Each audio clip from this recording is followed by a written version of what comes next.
quadratic equations. So we will discuss location of roots in this chapter. So we need prerequisite to understand this topic.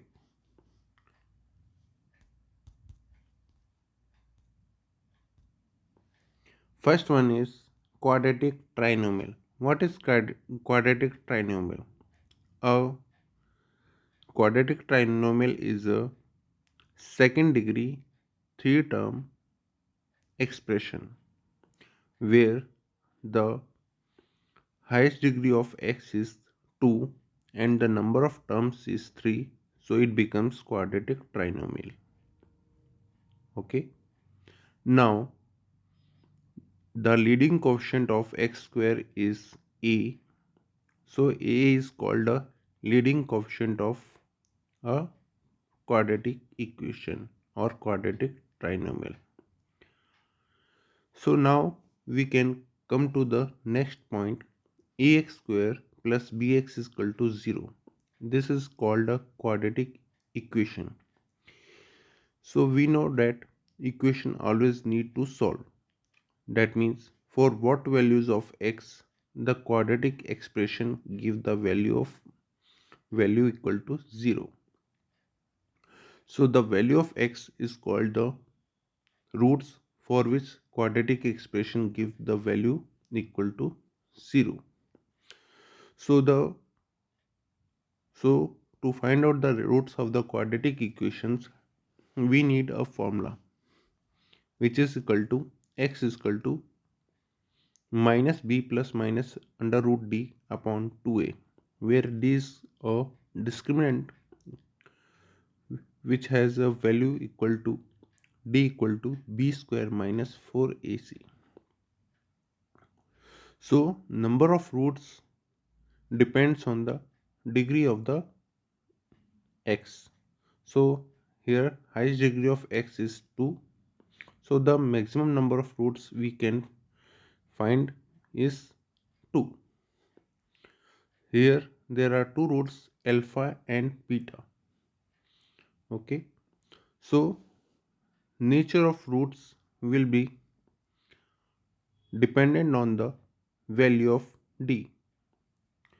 So whenever the value of d is positive, whenever the value of d is positive, under root of d gives the positive value which makes two real and distinct roots. In the second case, d equal to 0, we can see that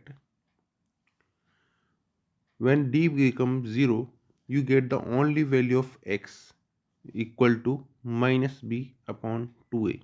That means here roots are real and equal. In the third case, d less than 0, here whenever d is less than 0, the under root of d becomes imaginary values. So here we get roots are imaginary. So now we discuss the pattern of fx. What that means? It means whenever the leading coefficient of x square a is either positive or either negative, it can't be 0. Why? Because whenever the leading quotient of a is 0, it becomes equation, linear polynomial equation. So to make them quadratic equation, a is either positive or negative. So whenever the leading quotient of x square is positive, it is upward type pattern. It means both hand goes upside. It gives a positive smile pattern. So whenever a is negative, the both hands goes downside, a negative front type pattern. Okay.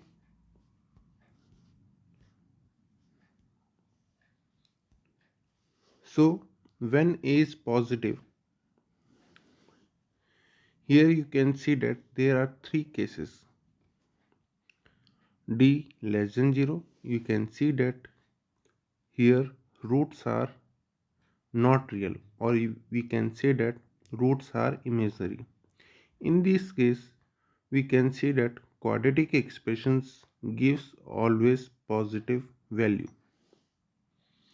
In the second case, d equal to 0, here roots are real and equal. You can see here easily that 2 is the root of this quadratic equation or quadratic expression,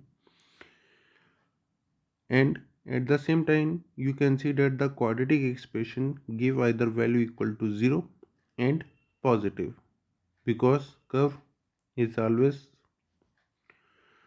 lie on the upward side of the x-axis. So quadratic expression always gives you positive value or 0 value. In the third case, quadratic expression gives you the either positive value, 0 value or negative value. Here you can see that quadratic expression or quadratic graph cuts the x-axis at 2 points 1 and 3. So there are real roots, two different real roots are there. So come to the main topic, location of root. When a given number k, when a given number k lies between two different root alpha and beta, so you can see that k lies between alpha and beta, so root must be different and real. For that, d must be greater than 0. That means b square minus 4ac must be greater than 0. At the same time, you can see that for the value of k, fk gives you the negative value. Gives the negative value. That means ak square plus bk plus c must be less than 0.